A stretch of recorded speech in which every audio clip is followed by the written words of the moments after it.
Est-ce que tu peux nous dire, ce que c'est le club Ebios et surtout, sa genèse, comment il a été créé ce club? Originellement, il existait depuis beaucoup plus longtemps que son année de création, qui est, je ne sais même plus, 2005, je crois.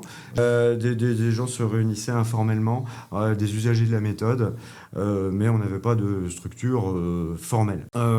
Maintenant, on s'est rendu compte que ça prenait beaucoup de temps à gérer tout ça, que si on voulait impliquer davantage de monde, il fallait pas que ce soit exclusivement supporté par l'ANSSI ou ses ancêtres.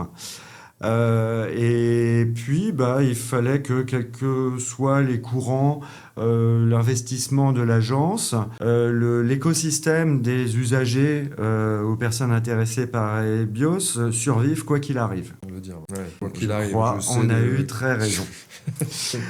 no comment, comme tu Donc, on dis. a créé. L'ANSSI était très partie prenante, évidemment.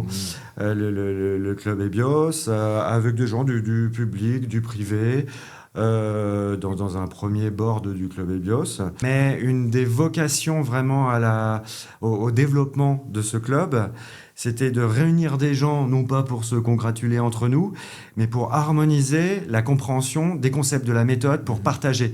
Parce qu'on se rendait compte que en tant qu'ANSSI, on allait vers des ministères qui nous appelaient au secours ou pour les accompagner dans le cadre d'études qui étaient sous-traitées à différents cabinets. On se rendait compte que la manière d'utiliser BIOS différait d'un cabinet à un autre. Un des gros objectifs, c'était d'harmoniser les pratiques et de partager le vocabulaire.